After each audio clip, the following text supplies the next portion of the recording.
அனைவருக்கும் வணக்கங்க. நான் ஜூலி பாப்பாவையும் கருவாச்சியும் கருத்தடைக்காக கூட்டிகிட்டு போயிருந்தேன். அங்கே செக் பண்ணிவிட்டு ஜூலி பாப்பாவுக்கு அடுத்த மாதம் தான் கருத்தடை பண்ண முடியும் அப்படின்ட்டாங்க. கருவாச்சிக்கு மட்டும் கருத்தடை பண்ணியிருக்காங்க.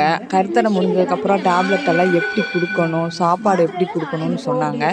கூடவே ஒரு சீட்டில் கையெழுத்தும் வாங்கிக்கிட்டாங்க. எனக்கு கையெழுத்து வாங்கும்போது ரொம்ப பயமாக இருந்தது. ஆனால் இது ரூல்ஸ் அப்படின்னு சொன்னாங்க. கருத்தடை முடிஞ்சு அவளை வீட்டுக்கு கூப்பிட்டு வந்துட்டேன். அவளுக்கு என் மேலே ரொம்ப கோவம். என்னமோ நடந்துருச்சு அப்படிங்கிற மாதிரி கோவம். நல்லது நடந்ததுங்கிறது புரியல. ஆனால் ஏதோ நடந்துருச்சு அப்படிங்கிறத நினச்சிட்டு அவள் என் கூட கோவிச்சிட்டு பேசவே இல்லை. நான் தான் அவகிட்ட கெஞ்சிக்கிட்டு இருந்தேன்.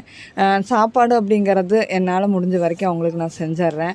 ஆனால் கருத்தடைன்னு வரும்போது கொஞ்சம் பணத்தில் எனக்கு கஷ்டமாக இருக்குது. தயவு செஞ்சு இந்த குழந்தைங்களுக்கு உதவி பண்ணுங்கள். இன்றைக்கி கருவாச்சிக்கு ஆப்ரேஷன் முடிஞ்சிருக்கு.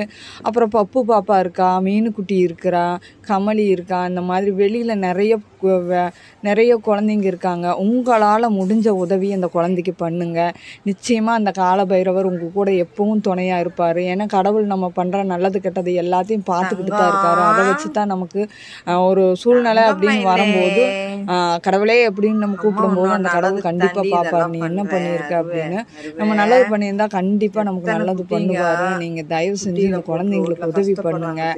உங்கள் குழந்தைங்களா நினச்சி நீங்கள் உதவி பண்ணுங்கள். இன்னும் நிறைய குழந்தைங்க இது மாதிரி இருக்காங்க. நான் கருத்தடை பண்ணணும். எனக்கு நீங்கள் கருத்தடை டைமில் எனக்கு உதவி பண்ணுனா போதும். பாருங்க, பாப்பா இப்போ நல்லா இருக்கிறா. ஆனால் என் மேலே ரொம்ப கோபமாக இருக்கிறா. எனக்கு டிரான்ஸ்போர்ட் செலவு 2500 ஆயிடுச்சு. உங்களால் முடிஞ்சவங்க அந்த குழந்தைங்களுக்கு முடிஞ்ச உதவியை பண்ணுங்க.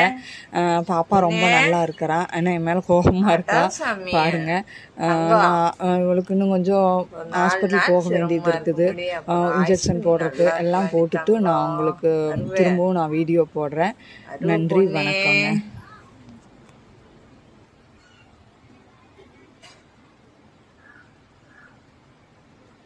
ஆட்டா சாமி அப்படியே படுது தங்கம். அருவே